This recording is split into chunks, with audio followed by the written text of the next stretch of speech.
الله أكبر.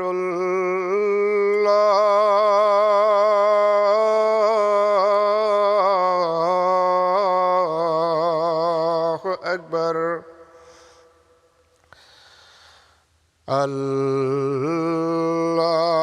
الله أكبر.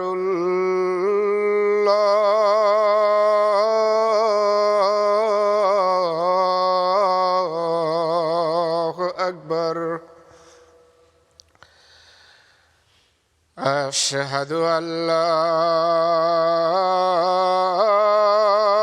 إله إلا الله. أشهد أن لا إله إلا الله. أشهد أن محمدًا رسول الله.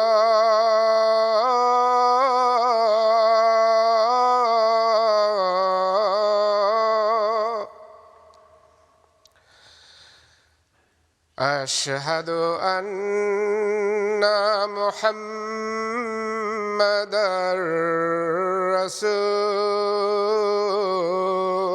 الله.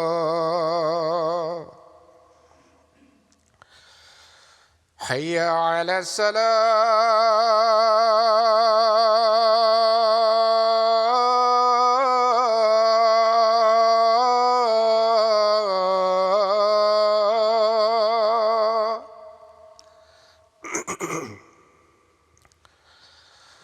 حي على الصلاة.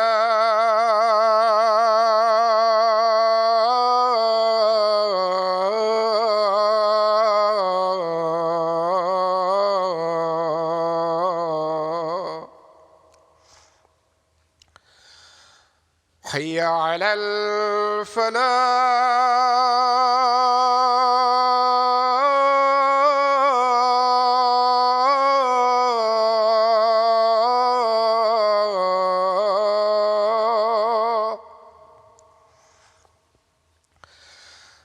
حي على الفلاح.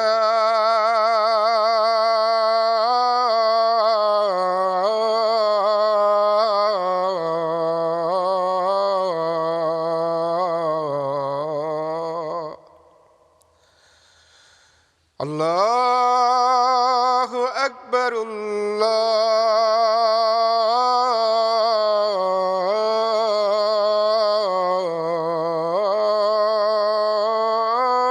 الله أكبر.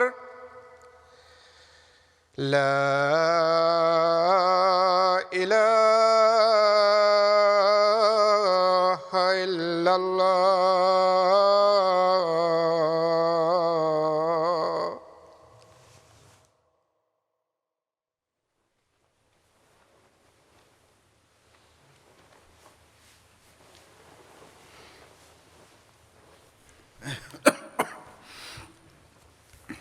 السلام علیکم ورحمۃ اللہ.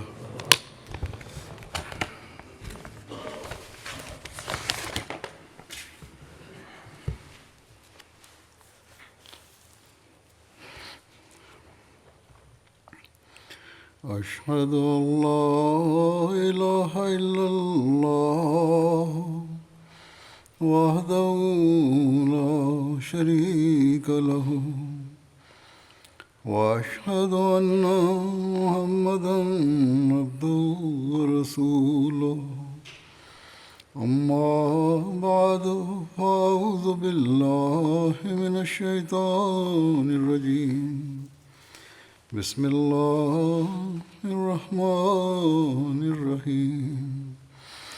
الحمد لله رب العالمين الرحمن الرحيم مالك يوم الدين. إياك نعبد وإياك نستعين. اهدنا الصراط المستقيم صراط الذين أنعمت عليهم غير المغضوب عليهم ولا الضالين.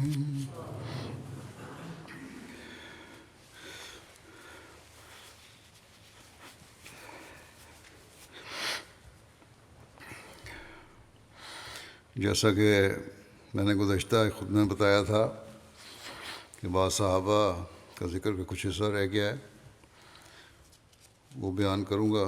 تو آج اسی سلسلے میں حضرت عبداللہ بن جاش رضی اللہ عنہ کے بارے میں پہلے بیان ہوگا. آپ کا تعلق قبیلہ بنو اسد سے تھا، اور قبیلے کے متعلق بعض کہتے ہیں کہ آپ بنی عبد شمس کے حلیف تھے، جبکہ بعض کے نزدیک حرب بن امیہ کے حلیف تھے. حضرت عبداللہ بن جاش کے قد و قامت میں کے بارے میں آتا ہے کہ نہ دراز قد تھے نہ ہی پست قد تھے. آپ کے سر کے بال نہایت گھنے تھے. ایک مہم کے موقع پر آپ کو امیر مقرر کرتے ہوئے حضرت صلی اللہ علیہ وسلم نے جو ارشاد فرمایا وہ آپ کی سخت جانی، مستقل مزاجی اور بے خوفی کا اظہار کرتا ہے.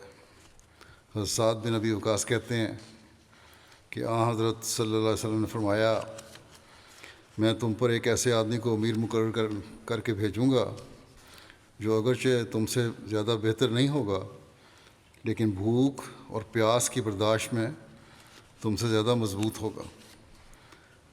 پھر کہتے ہیں کہ ہم لوگ حضرت عبداللہ بن جاش کی عمارت میں مکہ اور طائف کے درمیان وادی نخلہ کی طرف گئے. اس مہم میں کامیابی کے بعد جو مال غنیمت ملا اس کے بارے میں لکھا ہے کہ اس سریے سے حاصل ہونے والے مال غنیمت کے متعلق بعض کا خیال ہے کہ یہ پہلا مال غنیمت ہے جس کو مسلمانوں نے حاصل کیا. حضرت عبداللہ بن جاش نے اس مال غنیمت کو 5 حصوں میں منقسم کر کے بقیہ 4 حصوں کو تقسیم کر دیا اور ایک کو بیت المال کے لیے رکھ لیا. یہ پہلا خمس تھا جو اسلام میں اس دن مقرر ہوا. امام شابی سے روایت ہے کہ اسلام میں سب سے پہلے جھنڈے کی ابتدا حضرت عبداللہ بن جاش نے کی. نیز سب سے پہلا مال غنیمت حضرت عبداللہ بن جاش کا حاصل کیا ہوا تقسیم کیا گیا. حضرت مرزا بشیر احمد صاحب سید خاتم النبیین میں کے بارے میں فرماتے ہیں کہ قرظ بن جابر یہ مکہ کا ایک رئیس تھا جس نے قریش کے ایک دستے کے ساتھ کمال ہوشیاری سے مدینہ کی چراگاہ پر جو شہر سے صرف 3 میل کے فاصلے پر تھی اچانک چھاپا مارا. یہ اور مہم ہے، اور مسلمانوں کے اونٹ وغیرہ ہانک کر لے گیا کہ اچانک حملے نے تباً مسلمانوں کو بہت متوحش کر دیا. اور چونکہ رؤسائے قریش کی یہ دھمکی پہلے سے موجود تھی کہ ہم مدینے پر حملہ آور ہو کر مسلمانوں کو تباہ و برباد کر دیں گے، مسلمان سخت فکر مند ہوئے اور انہی خطرات کو دیکھ کر حضرت صلی اللہ علیہ وسلم نے ارادہ فرمایا کہ قریش کی حرکات و سکنات کا زیادہ قریب سے ہو کر علم حاصل کیا جاوے تاکہ اس کے متعلق ہر قسم کی ضروری اطلاع بر وقت میں اثر ہو جاوے اور مدینہ ہر قسم کے اچانک حملوں سے محفوظ رہے.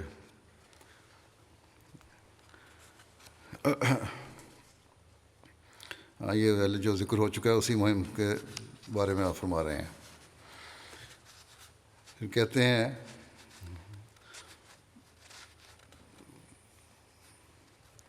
چنانچہ اس غرض سے آپ صلی اللہ علیہ وسلم نے 8 مہاجرین کی ایک پارٹی تیار کی اور مصلحتاً اس پارٹی میں ایسے آدمیوں کو رکھا جو قریش کے مختلف قبائل سے تعلق رکھتے تھے تاکہ قریش کے مخفی ارادوں کے متعلق خبر حاصل کرنے میں آسانی ہو. اور اس پارٹی پر آپ نے اپنی پھوپھی ذات بھائی عبداللہ بن جہش کو مقرر فرمایا، اور اس خیال سے کہ اس پارٹی کی غرض و غایت عامت المسلمین سے بھی مخفی رہے، آپ نے اس سریے کو روانہ کرتے ہوئے اس سریے کے امیر کو بھی یہ نہیں بتایا کہ تمہیں کہاں اور کس غرض سے بھیجا جا رہا ہے، بلکہ چلتے ہوئے اس کے ہاتھ میں ایک سر بمہر خط دے دیا اور فرمایا اس خط میں تمہارے لیے ہدایات درج ہیں۔ گو یہ حوالہ پہلے بیان ہو چکا ہے کچھ حد تک، لیکن حضرت مرزا بشیر احمد صاحب کے حوالے سے نہیں بیان ہوا تھا۔ بہرحال آپ لکھتے ہیں کہ جب تم مدینہ، آپ نے صلی اللہ علیہ وسلم نے فرمایا انہیں کہ جب تم مدینہ سے 2 دن کے سفر طے کر لو تو بھی پھر اس خط کو کھول کر اس کی ہدایات کے مطابق عمل درآمد کرنا۔ چنانچہ عبداللہ اور ان کے ساتھی اپنے آقا کے حکم کے ماتحت روانہ ہو گئے، اور جب 2 دن کا سفر طے کر چکے تو عبداللہ نے حضرت صلی اللہ علیہ وسلم کے فرمان کو کھول کر دیکھا تو اس میں یہ الفاظ درج تھے کہ تم مکے اور طائف کے درمیان وادی نخلہ میں جاؤ اور وہاں جا کر قریش کے حالات کا علم لو اور پھر ہمیں اطلاع لا کر دو۔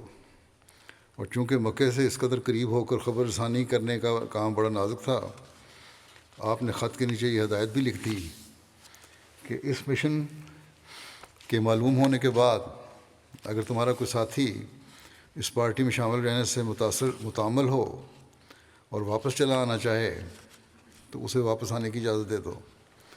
عبداللہ نے آپ کی ہدایت اپنے ساتھیوں کو سنا دی اور سب نے یک زبان ہو کر کہا کہ ہم بخوشی اس خدمت کے لیے حاضر ہیں۔ اس کے بعد یہ جماعت نخلے کی طرف روانہ ہوئی۔ راستے میں جب مقام بحران میں پہنچے تو سعد بن ابی وقاص اور عتبہ بن غزوان کا اونٹ کھو گیا، اور وہ اس کی تلاش کرتے کرتے اپنے ساتھیوں سے بچھڑ گئے، اور باوجود بہت تلاش کے انہیں نہ مل سکے، اور اب یہ پارٹی صرف 6 کس کی رہ گئی۔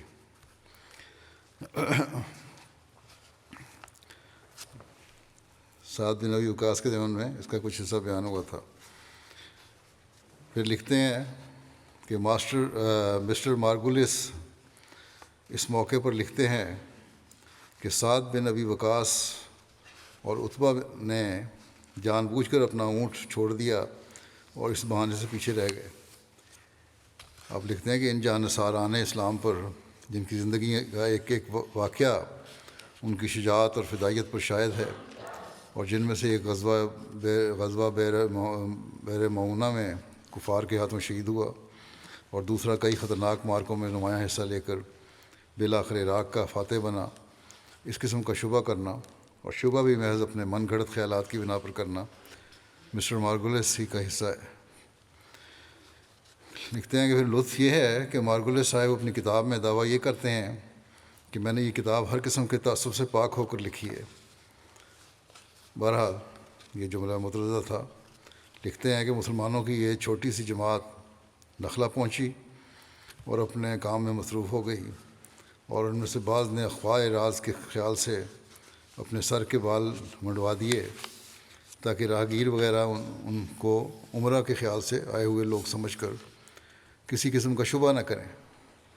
لیکن ابھی ان کو وہاں پہنچے زیادہ عرصہ نہ گزرا تھا کہ اچانک وہاں قریش کا ایک چھوٹا سا قافلہ بھی آن پہنچا جو طائف سے مکہ کی طرف جا رہا تھا، اور ہر 2 جماعتیں ایک دوسرے کے سامنے ہو گئیں۔ مسلمانوں نے آپس میں مشورہ کیا کہ اب کیا کرنا چاہیے۔ حضرت صلی اللہ علیہ وسلم نے ان کو خفیہ خبر رسانی کے لیے بھیجا تھا، لیکن دوسری طرف قریش سے جنگ شروع ہو چکی تھی، اور اب دونوں حریف ایک دوسرے کے سامنے تھے، اور پھر طبعاً یہ اندیشہ بھی تھا کہ اب جو قریش کے ان قافلے والوں نے مسلمانوں کو دیکھ لیا ہے تو اس خبر رسانی کا راز بھی مخفی نہ رہ سکے گا۔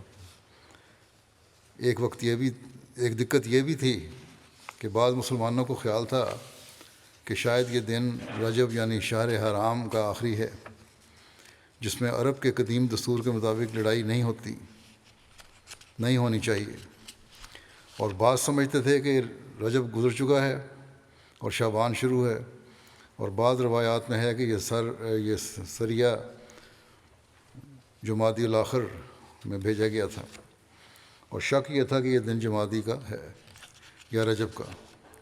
لیکن دوسری طرف نخلے کی وادی عین حرم کے علاقے کی حد پر واقع تھی، اور یہ ظاہر تھا کہ اگر آج ہی کوئی فیصلہ نہ ہوا تو کل کو یہ قافلہ حرم کے علاقے میں داخل ہو جائے گا جس کی حرمت یقینی ہوگی۔ غرض ان سب باتوں کو سوچ کر مسلمانوں نے آخر یہی فیصلہ کیا کہ قافلے پر حملہ کر کے یا تو قافلے والوں کو قید کر لیا جاوے اور یا مار دیا جائے۔ چنانچہ انہوں نے اللہ کا نام لے کر حملہ کر دیا، جس کے نتیجے میں کفار کا ایک آدمی جس کا نام عمر بن حضرمی تھا مارا گیا اور 2 آدمی قید ہو گئے، لیکن بدقسمتی سے چوتھا آدمی بھاگ کر نکل گیا اور مسلمانوں سے پکڑ نہ سکے، اور اس طرح ان کی تجویز کامیاب ہوتے ہوتے رہ گئی۔ اس کے بعد مسلمانوں نے قافلے کے سامان پر قبضہ کر لیا، اور چونکہ قریش کا ایک آدمی بچ کر نکل گیا تھا اور یقین تھا کہ اس لڑائی کی خبر جلدی مکے پہنچ جائے گی، عبداللہ بن جہش اور ان کے ساتھی سامان غنیمت لے کر جلدی مدینہ کی طرف واپس لوٹ آئے۔ لکھتے ہیں کہ مسٹر مارگولیس اس موقع پر لکھتے ہیں کہ دراصل محمد صلی اللہ علیہ وسلم نے یہ دستہ دیدہ و دانستہ اس نیت سے شہر حرام میں بھیجا تھا کہ چونکہ اس مہینے میں قریش طبعاً غافل ہوں گے، مسلمانوں کو ان کے قافلوں کو لوٹنے کا آسان اور یقینی موقع مل جائے گا، لیکن ہر عقل مند انسان سمجھ سکتا ہے کہ ایسی مختصر پارٹی کو اتنے دور دراز علاقے میں کسی قافلے کی غارت گری کے لیے نہیں بھیجا جا سکتا، خصوصاً جب کہ دشمن کا ہیڈ کوارٹر اتنا قریب ہو۔ اور پھر یہ بات تاریخ سے قطعی طور پر ثابت ہے کہ یہ پارٹی محض خبر رسانی کی غرض سے بھیجی گئی تھی، اور حضرت صلی اللہ علیہ وسلم کو جب یہ علم ہوا کہ صحابہ نے قافلے پر حملہ کیا تھا تو آپ سخت ناراض ہوئے۔ چنانچہ روایت ہے کہ جب یہ جماعت حضرت صلی اللہ علیہ وسلم کی خدمت میں حاضر ہوئی اور آپ کو سارے ماجرے کی اطلاع ہوئی تو آپ سخت ناراض ہوئے اور فرمایا کہ میں نے تمہیں شہر حرام میں لڑنے کی اجازت نہیں دی ہوئی، اور آپ نے مال غنیمت لینے سے انکار کر دیا۔ اس پر حضرت عبداللہ اور ان کے ساتھی سخت نادم اور پشیمان ہوئے، اور انہوں نے خیال کیا کہ اب ہم خدا اور اس کے رسول کی ناراضگی کی وجہ سے ہلاک ہو گئے۔ صحابہ نے بھی ان کو سخت ملامت کی اور کہا کہ تم نے وہ کام کیا جس کا تم کو حکم نہیں دیا گیا تھا، اور تم نے شہر حرام میں لڑائی کی، حالانکہ اس مہم میں تو تم کو مطلقاً لڑائی کا حکم نہیں تھا۔ دوسری طرف قریش نے بھی شور مچایا کہ مسلمانوں نے شہر حرام کی حرمت کو توڑ دیا ہے، اور چونکہ جو شخص مارا گیا تھا یعنی عمر بن حضرمی وہ ایک رئیس آدمی تھا، اور پھر وہ عتبہ بن ربیعہ رئیس مکہ کا حلیف بھی تھا، اس لیے بھی اس واقعے نے قریش کی آتش غضب کو بہت بھڑکا دیا، اور انہوں نے آگے سے بھی زیادہ جوش خروش کے ساتھ مدینے پر حملہ کرنے کی تیاری شروع کر دی۔ چنانچہ جنگ بدر زیادہ تر قریش کی اسی تیاری اور جوش عداوت کا نتیجہ تھا۔ الغرض اس واقعے پر مسلمانوں اور کفار ہر دو میں بہت چامگوئیاں ہوئیں، اور بالآخر ذیل کی قرآنی وحی نازل ہو کر مسلمانوں کی تشفی کا موجب ہوئی، اور وہ یہ ہے کہ یسألونک عن الشہر الحرام قتال فیہ قل قتال فیہ کبیر وصد عن سبیل اللہ وکفر بہ والمسجد الحرام واخراج اہلہ منہ اکبر عند اللہ والفتنۃ اکبر من القتل ولا یزالون یقاتلونکم حتی یردوکم عن دینکم ان استطاعوا۔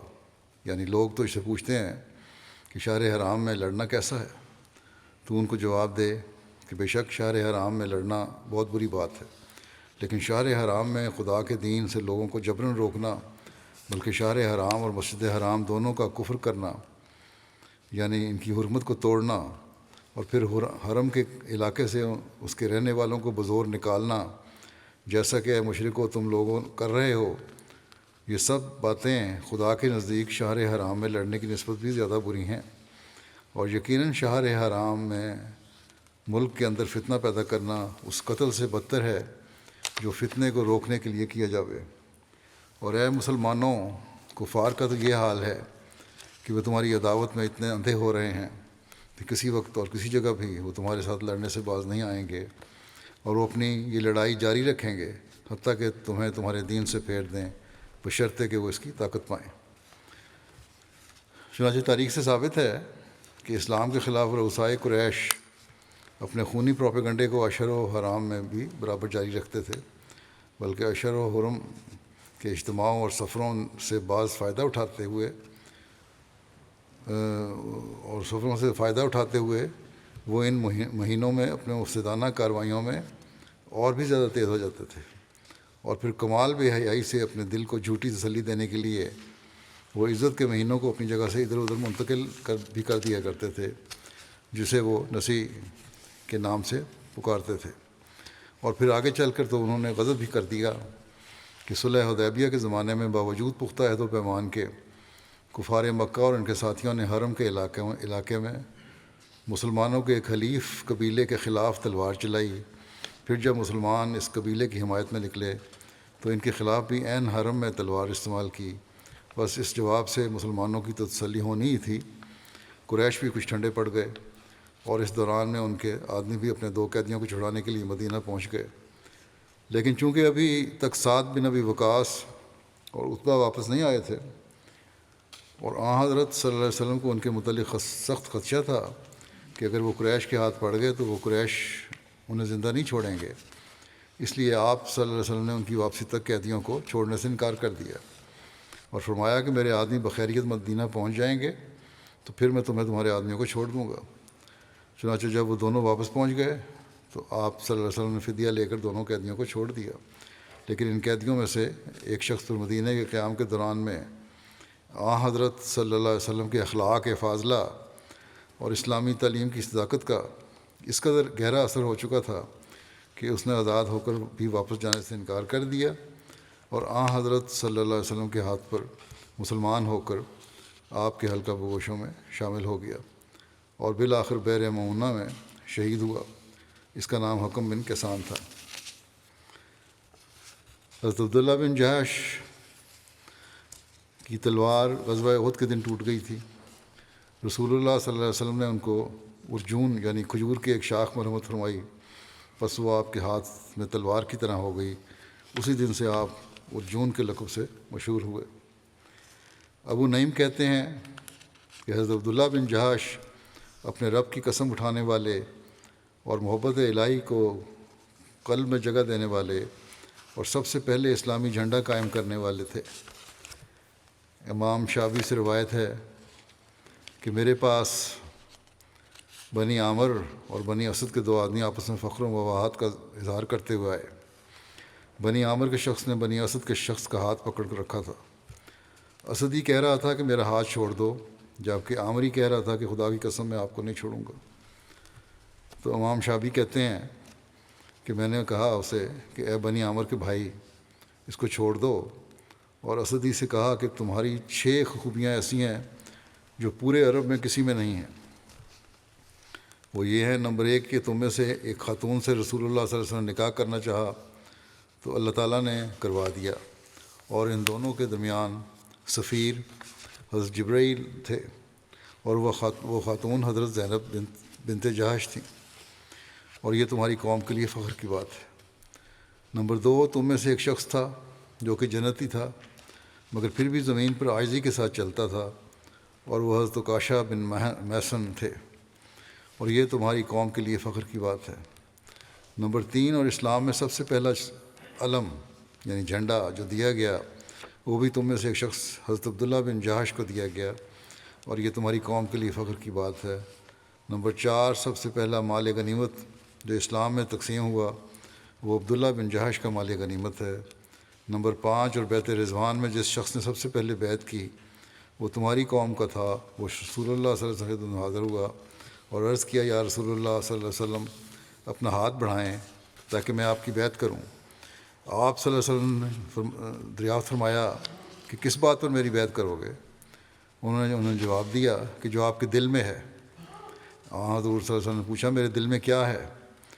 تو انہوں نے جواب دیا فتح یا شہادت۔ چنانچہ حضرت صلی اللہ علیہ وسلم کی حضرت ابو سنان نے بیعت کی۔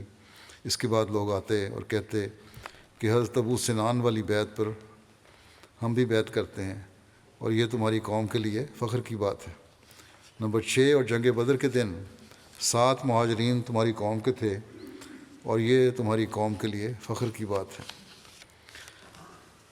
پھر ایک روایت ہے کہ حضرت عبداللہ بن جہش جب احد کے دن شہید ہوئے تو حضرت زینب بنت خزیمہ آپ کے نکاح میں تھیں، ان کی شہادت کے بعد رسول اللہ صلی اللہ علیہ وسلم نے حضرت زینب بنت خزیمہ سے شادی کر لی۔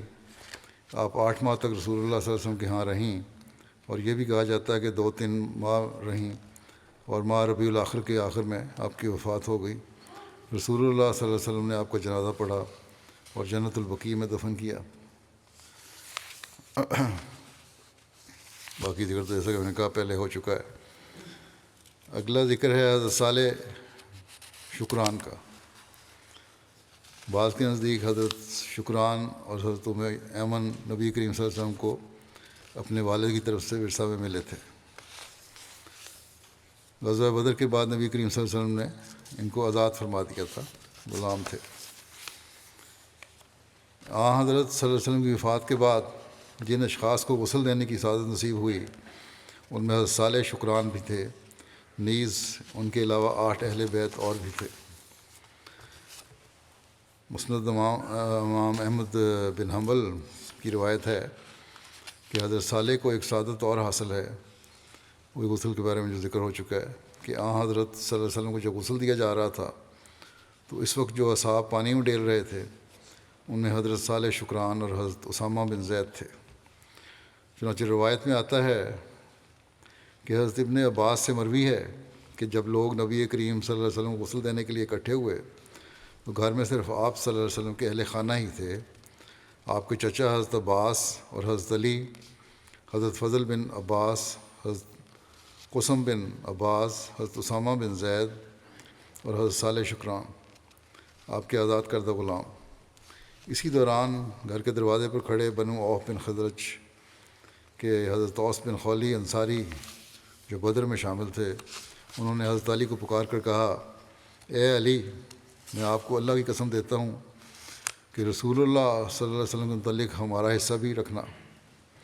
حضرت علی نے ان سے فرمایا، اندر آ جاؤ۔ چنانچہ وہ بھی داخل ہو گئے اور وہ رسول اللہ صلی اللہ علیہ وسلم کو غسل دینے کے موقع پر موجود تھے، مگر انہوں نے غسل دینے میں شرکت نہیں کی۔ راوی کہتے ہیں کہ حضرت علی نے نبی کریم صلی اللہ علیہ وسلم کو اپنے سینے سے سہارا دیا اور آپ صلی اللہ علیہ وسلم کی قمیض آپ پر ہی تھی، اور حضرت عباس، فضل اور قسم حضرت علی کے ساتھ پہلو مبارک بدل رہے تھے، اور حضرت اسامہ اور صالح شکران پانی ڈال رہے تھے، اور حضرت علی آپ کو غسل دینے لگے۔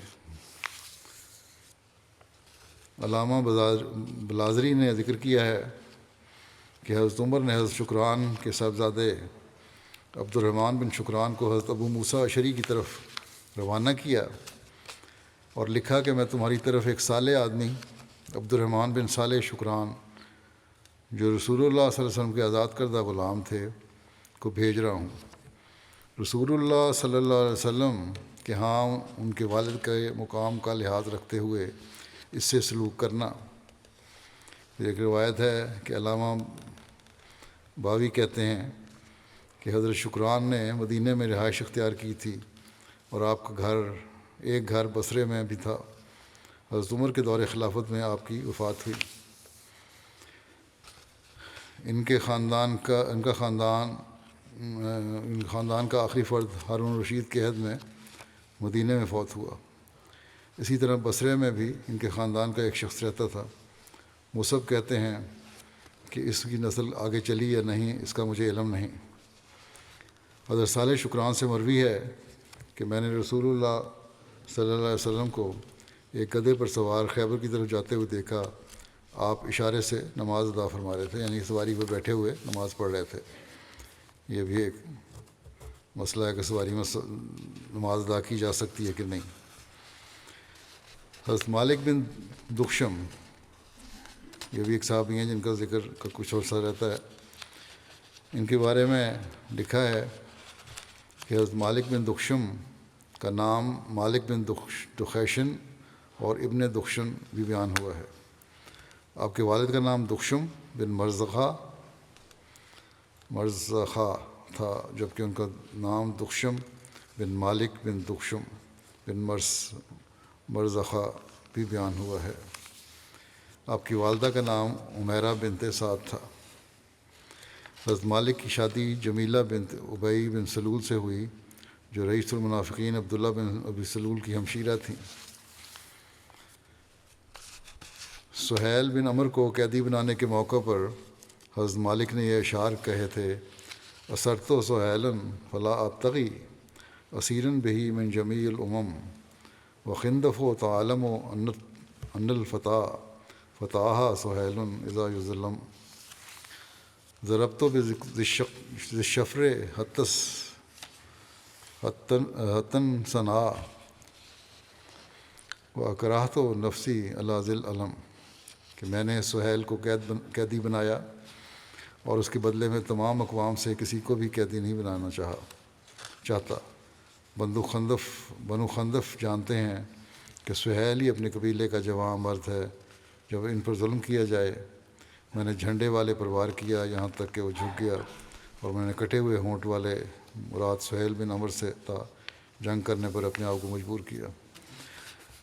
غزوہ بدر کے قیدیوں کے حوالے سے اسد الغابہ میں ایک روایت ہے کہ ابو صالح حضرت ابن عباس سے روایت کرتے ہیں کہ ابو یسر، مالک بن دخشم، اوفی اور طارق بن عبید انصاری رسول اللہ صلی اللہ علیہ وسلم کی خدمت میں حاضر ہوئے اور عرض کی: یا رسول اللہ صلی اللہ علیہ وسلم، آپ نے فرمایا کہ آپ صلی اللہ علیہ وسلم نے فرمایا تھا کہ جو اس جنگ میں کسی کو قتل کرے گا اسے اتنا ملے گا، اور جو کسی کو قید کرے گا اسے اتنا ملے گا، اور ہم نے 70 لوگوں کو قتل کیا اور 70 کو قید کیا۔ اس پر حضرت سعد بن معاذ نے عرض کیا: یا رسول اللہ صلی اللہ علیہ وسلم، ہم بھی ان لوگوں میں کی طرح کر سکتے تھے، مگر ہم نے صرف اس وجہ سے نہیں کیا کیونکہ ہم مسلمانوں کی پیچھے کی طرف سے حفاظت کر رہے تھے۔ غنیمتیں تھوڑی ہیں اور لوگ بہت ہیں، اگر آپ ان لوگوں کو اتنا دیں گے جس قدر آپ نے وعدہ کیا ہے تو بعض لوگوں کے حصے میں کچھ بھی نہیں آئے گا۔ بس یہ لوگ باتیں کرتے رہے کہ اتنے میں اللہ تعالیٰ نے آیت نازل فرمائی: یسألونک عن الانفال قل الانفال للہ والرسول، کہ اے رسول، لوگ تجھ سے اموال کی غنیمت کے متعلق سوال کرتے ہیں، تو ان سے کہہ دے کہ اموال غنیمت اللہ اور اس کے رسول کے ہیں۔ غزوہ احد کے دن حضرت مالک بن دخشم حضرت خارجہ بن زید کے پاس سے گزرے۔ حضرت خارجہ زخموں سے چور بیٹھے ہوئے تھے، ان کو 13 کے قریب مہلک زخم آئے تھے۔ حضرت مالک نے ان سے کہا: کیا آپ کو معلوم نہیں کہ حضرت محمد صلی اللہ علیہ وسلم شہید کر دیے گئے ہیں؟ حضرت خارجہ نے کہا: اگر آپ کو شہید کر دیا گیا ہے تو یقین اللہ زندہ ہے اور وہ نہیں مرے گا۔ محمد صلی اللہ علیہ وسلم نے پیغام پہنچا دیا ہے، فقاتلوا عن دینک، اس لیے تم بھی اپنے دین کے لیے قتال کرو۔ ایک دوسری روایت میں اس واقعے کا ذکر یوں ملتا ہے کہ جب رسول اللہ صلی اللہ علیہ وسلم کے شہید ہونے کی افواہ پھیلی تو حضرت مالک بن دخشم حضرت خارجہ بن زید کے پاس سے گزرے، جبکہ وہ اس وقت بیٹھے ہوئے تھے اور ان کے سینے پر 13 مہلک زخم آئے تھے۔ حضرت مالک نے ان سے کہا: کیا تمہیں معلوم نہیں کہ محمد صلی اللہ علیہ وسلم شہید کر دیے گئے ہیں؟ حضرت خارجہ نے جواب دیا: اگر محمد صلی اللہ علیہ وسلم شہید ہو گئے ہیں تو یقین اللہ زندہ ہے اور وہ کبھی نہیں مرے گا۔ یقین انہوں نے پیغام یعنی اسلام کا پیغام پہنچا دیا ہے، بس اپنے دین کی خاطر لڑو۔ راوی کہتے ہیں کہ پھر حضرت مالک حضرت سعد بن ربیع کے پاس سے گزرے اور ان کو 12 مہلک زخم آئے تھے۔ حضرت مالک نے حضرت سعد سے کہا: کیا تمہیں معلوم ہے کہ حضرت محمد صلی اللہ علیہ وسلم شہید ہو گئے ہیں؟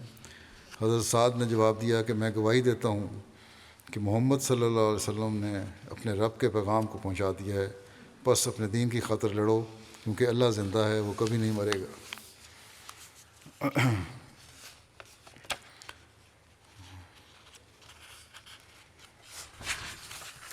ایک روایت میں بیان ہے کہ کچھ لوگوں میں سے اکثر نے رسول اللہ صلی اللہ علیہ وسلم کی خدمت میں عرض کیا کہ وہ یعنی حضرت مالک بن دخشم منافقین کی پناہ گاہ ہیں۔ اس پر رسول اللہ صلی اللہ علیہ وسلم نے فرمایا: کیا وہ نماز نہیں پڑھتا؟ تم کہتے منافق ہے تو وہ نماز نہیں پڑھتا؟ لوگوں نے عرض کیا: جی رسول اللہ، یا رسول اللہ، نماز تو پڑھتا ہے، مگر وہ ایسی نماز ہے جس میں کوئی خیر نہیں۔ اس پر رسول اللہ صلی اللہ علیہ وسلم نے 2 مرتبہ فرمایا: مجھے نماز پڑھنے والوں کے قتل سے منع کیا گیا ہے۔ یہ آج کل کے مسلمانوں کے لیے بھی سبق ہے۔ ایک روایت کے مطابق رسول اللہ صلی اللہ علیہ وسلم نے حضرت مالک بن دخشم کے ساتھ حضرت مان بن عدی کے بھائی حضرت عاصم بن عدی کو مسجد ضرار کے منہدم کرنے کے لیے روانہ فرمایا تھا۔ حضرت مالک کے بارے میں آتا ہے ان کی نسل نہیں چلے گی۔ پھر ذکر ہے حضرت عکاشہ بن محسن کا کچھ تھوڑا سا۔ ان کا نام عکاشہ تھا، محسن بن حرسان بلدیت تھی، ابو محسن ان کی کنیت تھی۔ حضرت ابو بکر رضی اللہ عنہ کے دور میں 12 ہجری میں ان کی شہادت ہوئی۔ امام شابی نے عکاشہ کی تعریف ان الفاظ میں کی ہے کہ ایک شخص تھا جو کہ جنتی تھا، مگر پھر بھی زمین پر عاجزی کے ساتھ چلتا تھا، اور وہ عکاشہ بن محسن تھے۔ 2 ہجری میں غزوہ بدر کے فوراً بعد رسول اللہ صلی اللہ علیہ وسلم نے حضرت عبداللہ بن جہش کو ایک مہم پر روانہ فرمایا۔ اس سریہ میں حضرت عکاشہ بن محسن بھی شامل تھے۔ سیرت حلبیہ میں ہے کہ غزوہ احد کے موقع پر حضرت صلی اللہ علیہ وسلم مسلسل اپنے کمان سے تیر اندازی فرماتے رہے، جس کا نام کتوم تھا، کیونکہ اس سے تیر اندازی کے وقت کوئی آواز نہیں پیدا ہوتی تھی۔ آخر مسلسل تیر اندازی کی وجہ سے اس کمان کا ایک حصہ ٹوٹ گیا۔ ایک روایت میں یوں ہے کہ یہاں تک کہ آپ کی اس کمان کا ایک سرا ٹوٹ گیا جس میں تانت باندھی جاتی ہے۔ غرض مسلسل تیر چلانے سے وہ کمان ٹوٹ گئی۔ آپ کے ہاتھ میں کمان کی بالشت بھر ڈوری باقی رہ گئی۔ حضرت عکاشہ بن محسن نے کمان کی ڈوری باندھنے کے لیے وہ آپ سے لی، مگر وہ ڈور چھوٹی پڑ گئی، اور انہوں نے آپ سے عرض کیا، یا رسول اللہ، یہ ڈور چھوٹی پڑ گئی ہے۔ آپ نے فرمایا، اسے کھینچو، پوری ہو جائے گی۔ حضرت عکاشہ کہتے ہیں کہ اس ذات کی قسم جس نے حضرت صلی اللہ علیہ وسلم کو حق دے کر بھیجا ہے، میں نے ڈور کھینچی تو وہ کھینچ کر اتنی لمبی ہو گئی کہ میں نے اسے کمان کے سر پر دو تین بل بھی دیے اور اطمینان سے اس کو باندھ دیا۔ ایک روایت ہے کہ 6 ہجری میں عیینہ بن حصن نے غطفان کے گھڑ سواروں کے ساتھ غابہ میں نبی صلی اللہ علیہ وسلم کی دودھ دینے والی اونٹنیوں پر حملہ کیا۔ یہاں رسول اللہ صلی اللہ علیہ وسلم کے اونٹ چرا کرتے تھے، چراگاہ تھی۔ غابہ میں بنو غفار کا ایک مرد اور ایک عورت بھی رہتے تھے۔ انہوں نے مرد کو قتل کر دیا دشمنوں نے حملہ کر کے، اور عورت کو اونٹنیوں کے ساتھ لے گئے۔ اس واقعے سے سب سے پہلے باخبر ہونے والے حضرت سلمہ بن اکوع تھے۔ وہ صبح کے وقت غابہ کے لیے نکلے اور ان کے ساتھ حضرت طلحہ بن عبید اللہ کا غلام اور اس کے ساتھ گھوڑا تھا۔ جب وہ ثنیۃ الوداع مقام پر چڑھے تو انہوں نے حملہ آوروں کے بعض گھوڑے دیکھے، تو صلہ پہاڑ کی ایک جانب سے اوپر چڑھے اور مدد کے لیے پکارا پیچھے اپنے لوگوں کو۔ پھر حملہ آور جماعت کے تعاقب میں یہ شکاری جانور کی مانند تیزی سے نکلے، یہاں تک کہ ان لوگوں کو جا لیا اور ان پر تیر برسانے شروع کر دیے۔ جب بھی گھڑ سوار ان کی طرف متوجہ ہوتے تو حضرت سلمہ بھاگ جاتے اور واپس لوٹتے، اور جب موقع ملتا وہ تیر برساتے۔ جب اس واقعے کی خبر رسول اللہ صلی اللہ علیہ وسلم تک پہنچی تو آپ نے بھی مدینہ میں اعلان کیا کہ خطرہ ہے۔ گھڑ سوار رسول اللہ صلی اللہ علیہ وسلم کے پاس آنے لگے۔ ان گھڑ سواروں میں حضرت عکاشہ بن محسن اور دیگر صحابہ شامل تھے۔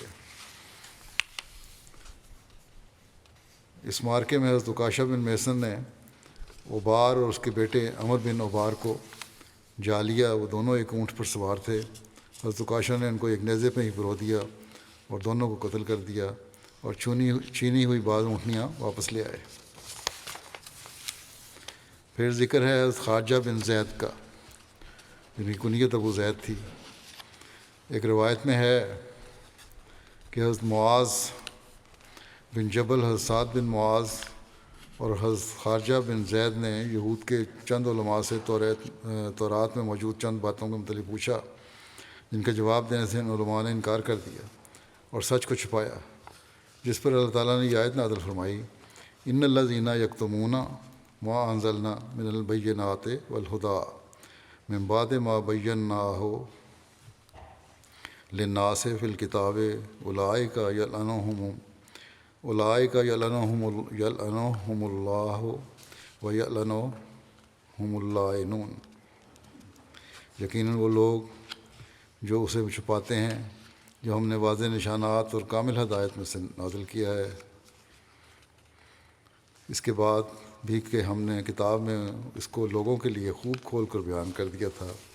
یہی ہیں وہ جن پر اللہ لعنت کرتا ہے، اور اس پر سب لعنت کرنے والے بھی لعنت کرتے ہیں۔ پھر حضرت زیاد بن لبید کا ذکر ہے، جن کی کنیت ابو عبداللہ تھی۔ ان کا تعلق انصار کے قبیلہ خزرج کی شاخ بنو بیاضہ بن عامر سے تھا۔ آپ کی نسل مدینہ اور بغداد میں مقیم تھی۔ ان کے بارے میں لکھا ہے، ضحاک بن نعمان بیان کرتے ہیں کہ مسروق بن وائل رسول اللہ صلی اللہ علیہ وسلم کے پاس وادی عقیق سے مدینہ آئے۔ عقیق عرب میں کئی وادیوں کانوں اور دوسری جگہوں کا نام عقیق ہے۔ سب سے مشہور وہ وادی عقیق ہے جو مدینہ کے عین مغرب سے گزرتی ہے۔ بہرحال نبی کریم صلی اللہ علیہ وسلم کے زمانے میں مدینہ سے مکہ جانے والی سڑک پر اسی عقیق سے مدینہ سے مکہ جانے والی سڑک اسی عقیق سے ہوتی ہوئی ذوالحلیفہ پہنچتی تھی۔ آج کل کا راستہ بھی یہی ہے، لکھتے ہیں لکھنے والے۔ اور اسلام قبول کیا اور اسلام پر بندگی سے قائم رہے۔ آپ نے عرض کیا، یا رسول اللہ صلی اللہ علیہ وسلم، میں چاہتا ہوں کہ آپ میری قوم میں ایک ایسے آدمی کو بھیجیں جو انہیں اسلام کی طرف بلائے۔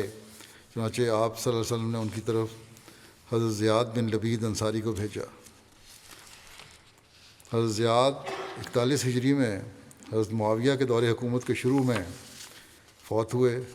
طبرانی کہتے ہیں کہ حضرت زیاد کو کوفہ میں رہے، اور مسلم اور ابن حبان کہتے ہیں کہ آپ شام میں رہے۔ ابن حبان کہتے ہیں کہ آپ فقہاء صحابہ میں سے تھے۔ حضرت زیاد بن لبید بیان کرتے ہیں کہ نبی صلی اللہ علیہ وسلم نے کسی چیز کا ذکر فرمایا اور فرمایا، یہ بات علم اٹھ جانے کے وقت ہوگی۔ میں نے عرض کیا، یا رسول اللہ، علم کیسے چلا جائے گا؟ اور ہم قرآن پڑھتے ہیں اور اپنے بچوں کو پڑھاتے ہیں، اور ہمارے بچے اپنے بچوں کو قیامت کے دن تک اسے پڑھائیں گے۔ جب قرآن جاری رہے گا تو پھر کس طرح علم اٹھ جائے گا؟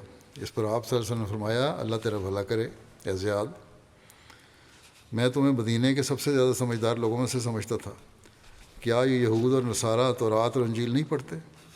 جو ان دونوں میں سے ہے اس کی کسی بات پر عمل نہیں کرتے۔ علم اصول اٹھ جائے گا، یہ قرآن پڑھیں گے تو صحیح، لیکن عمل نہیں کریں گے مسلمان، اور یہی کچھ ہم دیکھ رہے ہیں آج کل۔ پھر یزید بن عبداللہ بن قسید سے روایت ہے کہ حضرت ابوبکر صدیق نے اکرمہ بن ابو جہل کو 500 مسلمانوں کے ساتھ حضرت زیاد بن لبید اور حضرت مہاجر بن ابی امیہ کی مدد کے لیے بھیجا۔ وہ لشکر کے پاس اس وقت پہنچے جب انہوں نے نجیر جو کہ یمن میں ہے اس کو فتح کر لیا تھا۔ پھر حضرت زیاد بن لبید نے ان کو مال غنیمت میں سے حصہ دیا۔ فتح کے بعد یہ قافلہ پہنچا تھا۔ امام شافعی کہتے ہیں کہ حضرت زیاد نے اس معاملے کے بارے میں حضرت ابوبکر کو لکھا تھا۔ حضرت ابوبکر نے ان کو جواباً خط لکھا کہ مال غنیمت پر صرف اسی کا حق ہے جو جنگ میں شریک ہوا ہے، اور ان کے خیال میں اکرمہ کا کوئی حصہ نہیں بنتا کیونکہ وہ اس جنگ میں شامل نہیں ہوئے۔ حضرت زیاد نے اپنے ساتھیوں سے اس بارے میں بات کی تو انہوں نے اکرمہ اور اس کے لشکر کو دلی خوشی سے اس مال غنیمت میں شامل کر لیا۔ پھر ذکر ہے حضرت خالد بن بکیر کا۔ بکیر بن عبد یالیل ان کی ولدیت تھی۔ قبیلہ بنو سعد سے ہیں جو بنی عدی کے حلیف تھے۔ ابن اسحاق نے کہا ہے کہ ہمیں ایاس اور ان کے بھائیوں عاقل، خالد اور عامر کے علاوہ کوئی بھی 4 ایسے بھائی معلوم نہیں جو غزوہ بدر میں شریک ہوئے ہوں۔ ان چاروں بھائیوں نے اکٹھی ہجرت کی اور مدینہ میں رفاعہ بن عبد المنذر کے ہاں قیام کیا۔ ابن اسحاق کہتے ہیں کہ جنگ احد کے بعد قبائل ازل اور کارا کے چند لوگ حضرت صلی اللہ علیہ وسلم کی خدمت میں حاضر ہوئے اور عرض کیا، یا رسول اللہ صلی اللہ علیہ وسلم، ہم میں اسلام کی رغبت ہو رہی ہے، آپ ہمارے ساتھ اپنے اصحاب میں سے چند لوگ روانہ فرمائیں تاکہ وہ ہماری قوم کو دین کی تعلیم دیں اور قرآن پڑھائیں۔ حضرت صلی اللہ علیہ وسلم نے حضرت مرثد بن ابی مرثد کی عمارت میں 6 صحابہ کو ان کے ساتھ بھجوا دیا، جن میں حضرت خالد بن بکیر بھی شامل تھے۔ ان کو ان لوگوں نے بعد میں دھوکے سے شہید بھی کر دیا تھا، جو لے کے گئے تھے دین سیکھنے کے لیے۔ پھر حضرت عمار بن یاسر کا ذکر ہے۔ ان کی کنیت ابو یقظان تھی۔ ان کے بارے میں حضرت مسلم نے لکھا ہے تاریخ سے، کتابوں سے اخذ کر کے، کہ ایک دفعہ رسول کریم صلی اللہ علیہ وسلم عمار نامی غلام کے پاس سے گزرے تو دیکھا کہ وہ سسکیاں لے رہے تھے اور آنکھیں پوچھ رہے تھے۔ آپ نے پوچھا عمار کیا معاملہ ہے؟ عمار نے کہا اے اللہ کے رسول بہت ہی برا ہے، وہ مجھے مارتے گئے، یعنی دشمن مارتے گئے اور دکھ دیتے گئے، اور اس وقت تک نہیں چھوڑا جب تک میرے منہ سے آپ کے خلاف اور دیوتاؤں کی تائید میں کلمات نہیں نکلوا لیے۔ رسول کریم صلی اللہ علیہ وسلم نے پوچھا لیکن تم نے اپنے دل میں کیا محسوس کرتے تھے؟ تم اپنے دل میں کیا محسوس کرتے تھے؟ عمار نے کہا کہ دل میں تو ایک غیر متزلزل ایمان محسوس کرتا تھا، گو منہ سے میں نے کہہ دیا آپ کے خلاف، لیکن دل میں میرے ایمان تھا۔ آپ نے فرمایا اگر دل ایمان پر مطمئن تھا تو خدا تعالیٰ تمہاری کمزوری کو معاف کر دے گا۔ حضرت عمار بن یاسر نے ہجرت حبشہ کے بارے میں اختلاف ہے کی ہجرت حبشہ کے بارے میں اختلاف ہے۔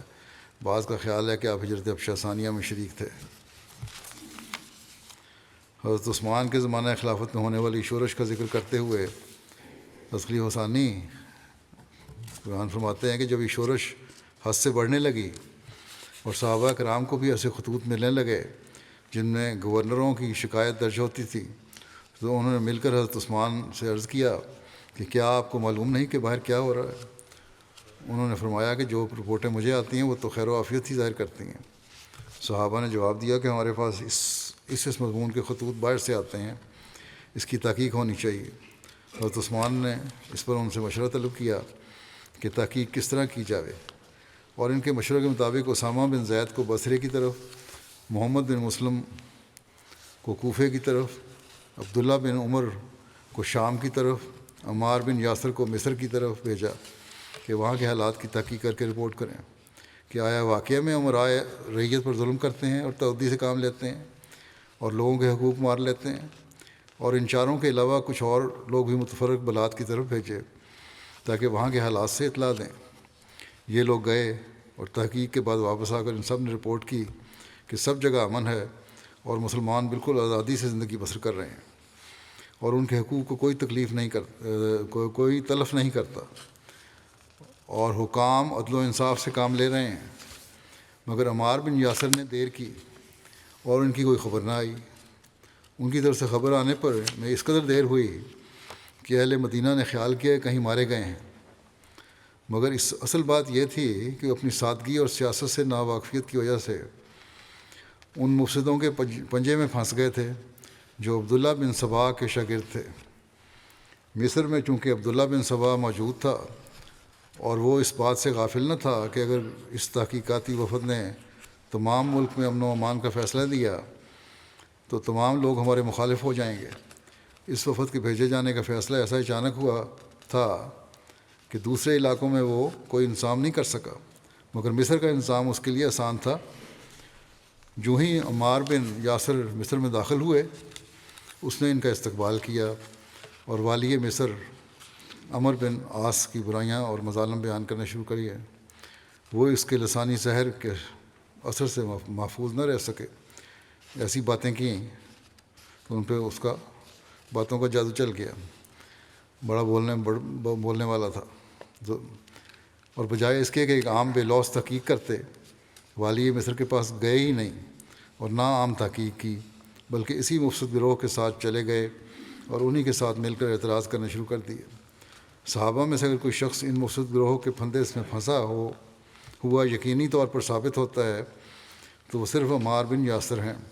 ان کے سوا کوئی معروف صحابی اس حرکت میں شامل نہیں ہوا، اور اگر کسی کی شمولیت بیان کی گئی ہے تو دوسری روایات سے اس کا رد بھی ہو گیا ہے۔ عمار بن یاسر کا ان لوگوں کے دھوکے میں آ جانا ایک خاص وجہ سے تھا۔ وہ یہ نہیں تھا کہ وہ خدا نخواستہ منافقت تھی ان میں، بلکہ وجہ تھی، اور وہ یہ کہ جب مصر پہنچے تو وہاں پہنچتے ہی بظاہر سکہ نظر آنے والے اور نہایت طرار اور لسان لوگوں کی ایک جماعت ان کو ملی، جس نے نہایت عمدگی سے ان کے پاس والی مصر کی شکایات بیان کرنی شروع کی۔ اتفاقاً والی مصر ایک ایسا شخص تھا جو کبھی رسول کریم صلی اللہ علیہ وسلم کا سخت مخالف رہ چکا تھا، اور اس کی نسبت آپ نے فتح مکہ کے وقت حکم دیا تھا کہ خواہ خانہ کعبہ میں کیوں نہ ملے اسے قتل کر دیا جائے۔ گو بعد میں آپ نے صلی اللہ علیہ وسلم نے اسے معاف کر دیا تھا، مگر اس کی پہلی مخالفت کا بعض صحابہ کے دل پر، جن میں عمار بھی شامل تھے، اثر باقی تھا۔ بس ایسے شخص کے خلاف باتیں سن کر عمار بہت جلد متاثر ہو گئے اور ان الزامات کو جو ان پر لگائے جاتے تھے صحیح تسلیم کر لیا، اور احساس طبی سے فائدہ اٹھا کر سبائی یعنی عبداللہ بن سبا کے ساتھی اس کے خلاف اس بات پر خاص زور دیتے تھے، ان کے ساتھ یہ بھی مل گئے۔ لیکن یہ بھی لکھا ہے کہ جنگ صفین کے موقع پر حضرت عمار بن یاسر نے لوگوں سے مخاطب ہو کر فرمایا تھا کہ اللہ تعالیٰ کی خوشنودی چاہنے والے اور مال اور اولاد کی طرف لوٹنے کی خواہش نہ رکھنے والے کہاں ہیں؟ تو آپ کے پاس لوگوں کی ایک جماعت آ گئی۔ حضرت عمار نے ان سے مخاطب ہو کر کہا، اے لوگو، ہمارے ساتھ ان لوگوں کی طرف چلو جو حضرت عثمان بن عفان کا خون کا مطالبہ کر رہے ہیں، اور وہ سمجھتے ہیں کہ حضرت عثمان مظلوم قتل کیے گئے ہیں۔ اللہ کی قسم، وہ حضرت عثمان کے قتل کا مطالبہ نہیں کر رہے ہیں، بلکہ ان لوگوں نے دنیا کا مزہ چکھ لیا ہے۔ یہاں اب ان کو سمجھ آ گئی تھی کہ فتنہ پہلے کتنا فتنہ پیدا کر رہے ہیں، اور پھر کہا کہ اور اس سے یہ لوگ محبت رکھتے ہیں دنیا سے، اور اسی کے پیچھے لگ گئے ہیں۔ انہوں نے جان لیا ہے کہ حق ان کے ساتھ چمٹ گیا تو وہ حق ان کے اور ان کے دنیاوی امور کے درمیان حائل ہو جائے گا، اور لوگوں کو اسلام میں کوئی سبقت حاصل نہیں جس کے باعث یہ لوگوں کی اطاعت اور امارت کے حقدار ہوں۔ ان لوگوں کو تو کوئی سبقت حاصل نہیں ہے کہ جس کو ان کو امیر بنایا جائے، صرف فتنہ پیدا کر رہے ہیں۔ ان لوگوں نے اپنے متبعین کو یہ کہہ کر دھوکہ دیا کہ ہمارے امام مظلوم قتل کر دیے گئے ہیں تاکہ یہ جابر بادشاہ بن جائیں، اور یہ ایسی چال ہے جس کے ذریعے وہ اس حد تک پہنچ گئے ہیں جیسا کہ تم دیکھ رہے ہو۔ اگر یہ لوگ حضرت عثمان کے قصاص کا مطالبہ نہ کرتے تو لوگوں میں سے 2 افراد بھی ان کی اتباع نہیں کرتے تھے۔ پھر آپ نے کہا کہ اے اللہ، اگر تو ہماری مدد فرمائے جیسا کہ تو کئی مرتبہ مدد فرما چکا ہے، اور اگر تو ان کو ان کے مقصد میں کامیاب کرے تو ان کے لیے اس وجہ سے کہ انہوں نے تیرے بندوں میں نئی باتیں شروع پیدا کر دی ہیں، ایک دردناک عذاب جمع رکھ۔ محمد بن عمر وغیرہ سے مروی ہے کہ جنگ صفین میں خوب زور جنگ ہو رہی تھی اور قریب تھا کہ دونوں فریق فنا ہو جائیں۔ معاویہ نے کہا، یہ وہ دن ہے کہ جس میں عرب فنا ہو جائیں گے سوائے اس کے کہ انہیں اس غلام یعنی عمار بن یاسر کی کمزوری پہنچے، یعنی حضرت عمار شہید کر دیے جائیں۔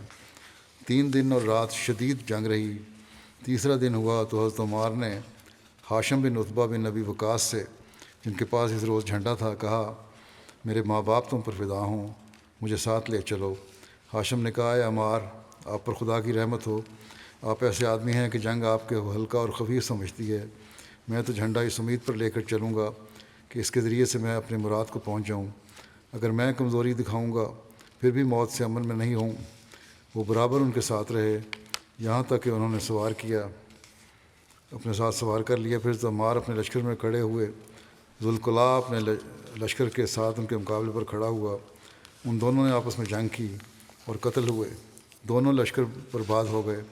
حضرت عمار پر ہوائی سکی اور ابو غادیہ مزنی نے حملہ کیا اور ان دونوں نے آپ کو شہید کر دیا۔ ابو الغادیہ سے پوچھا گیا تو انہوں نے قتل کیسے کیا؟ اس نے کہا کہ جب وہ اپنے لشکر کے ساتھ ہمارے قریب ہوئے اور ہم ان کے قریب ہوئے تو انہوں نے پکارا کہ کوئی مقابلہ کرنے والا ہے۔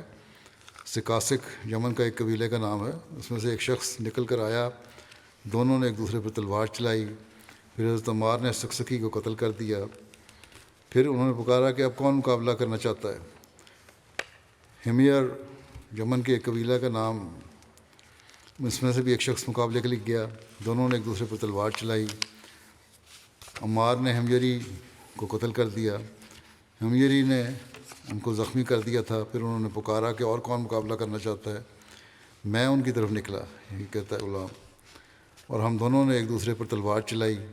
ان کا ہاتھ کمزور ہو چکا تھا، میں نے ان پر خوب زور سے دوسرا وار کیا جس سے وہ گر پڑے۔ پھر میں نے ان پر تلوار سے ایسی طرف لگائی کہ وہ ٹھنڈے ہو گئے۔ راوی کہتے ہیں کہ جب حضرت عمار کو شہید کیا گیا تو حضرت علی نے فرمایا کہ مسلمانوں میں سے جو شخص حضرت عمار بن یاسر کی شہادت کو غیر معمولی خیال نہیں کرتا اور اس سے اس سے رنج نہیں، وہ ضرور غیر ہدایت یافتہ ہے۔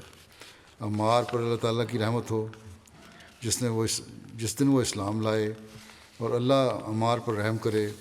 جب 4 اصحاب رسول صلی اللہ علیہ وسلم کا ذکر کیا جاتا تھا تو یہ چوتھے ہوتے تھے، اور 5 کے ذکر میں یہ 5ویں ہوتے تھے۔ رسول اللہ صلی اللہ علیہ وسلم کے قدیم سے اصحاب میں سے تھے، کسی ایک یا دو کو بھی اس میں شک نہ تھا کہ عمار کے لیے بہت سے موقعوں پر جنت واجب ہوئی۔ بس عمار کو جنت مبارک ہو، اور ان کے بارے میں کہا گیا ہے کہ عمار حق کے ساتھ اور حق عمار کے ساتھ ہے۔ عمار جہاں کہیں بھی جائیں گے حق کے ساتھ ہی جائیں گے، اور عمار کا قاتل آگ میں ہے۔ سعید بن عبد الرحمن اپنے باپ سے روایت کرتے ہیں کہ ایک شخص حضرت عمر بن خطاب کے پاس آیا اور کہنے لگا کہ جنوبی ہوں اور مجھے پانی نہیں ملا۔ تو حضرت عمار بن یاسر نے حضرت عمر بن خطاب سے کہا کہ آپ کو یاد نہیں کہ ہم یعنی میں اور آپ ایک سفر میں تھے؟ آپ نے تو نماز نہ پڑھی اور میں نے تو مٹی میں جانوروں کی طرح لوٹا اور نماز پڑھ لی۔ گویا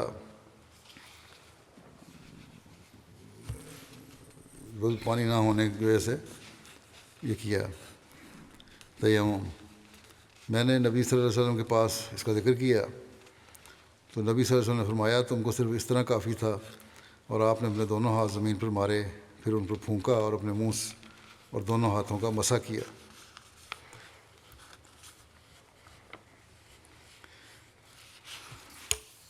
ابو وائل کہتے ہیں کہ حضرت عمار نے ہمیں خطبہ دیا اور مختصر دیا اور بلیغ کلام کیا۔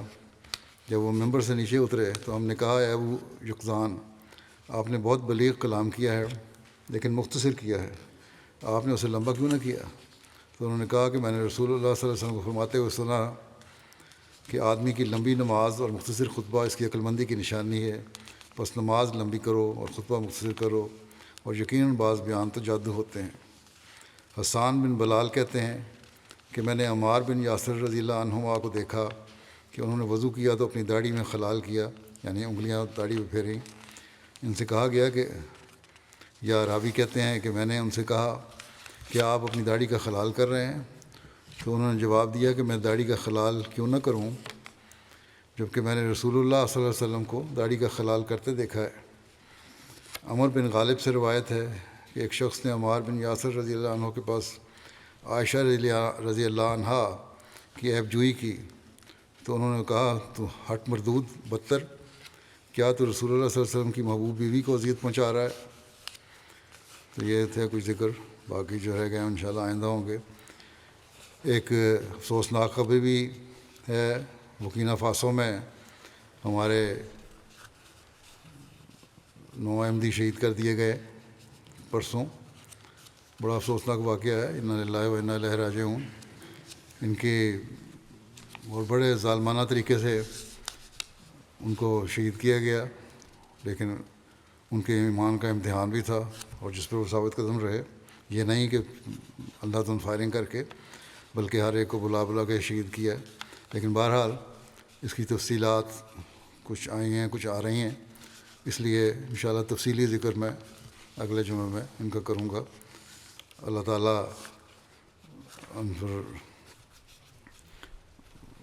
ان سے رحم کا سلوک فرمائے، درجات بلند کرے ان سب کے۔ دعا بھی کرتے رہے۔ وہاں کے حالات ابھی بھی جو دہشت گرد جو آئے تھے وہ دھمکی دے کے گئے ہیں کہ اگر دوبارہ مسجد کھولی تو ہم دوبارہ آئیں گے، حملہ کریں گے۔ اللہ تعالیٰ وہاں کے احمدیوں کو ان کے شر سے محفوظ رکھے۔ بہرحال تفصیلی ذکر انشاءاللہ تعالی آئندہ ہفتے کروں گا.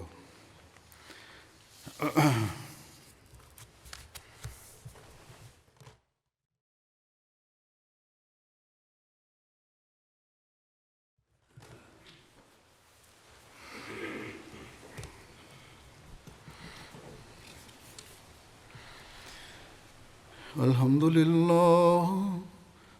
لله نحمده ونستعينه ونستغفره ونؤمن به ونتوكل عليه ونعوذ بالله من شرور أنفسنا ومن سيئات أعمالنا من يهده الله فلا مضل له ومن يضلل فلا هادي له ونشهد أن لا إله إلا الله ونشهد أن محمدا عبده ورسوله. عباد الله رحمكم الله إن الله يأمر بالعدل والإحسان وإيتاء ذي القربى وينهى عن الفحشاء والمنكر والبغي يعظكم لعلكم تذكرون. اذكروا الله يذكركم وادعوه يستجب لكم ولذكر الله أكبر.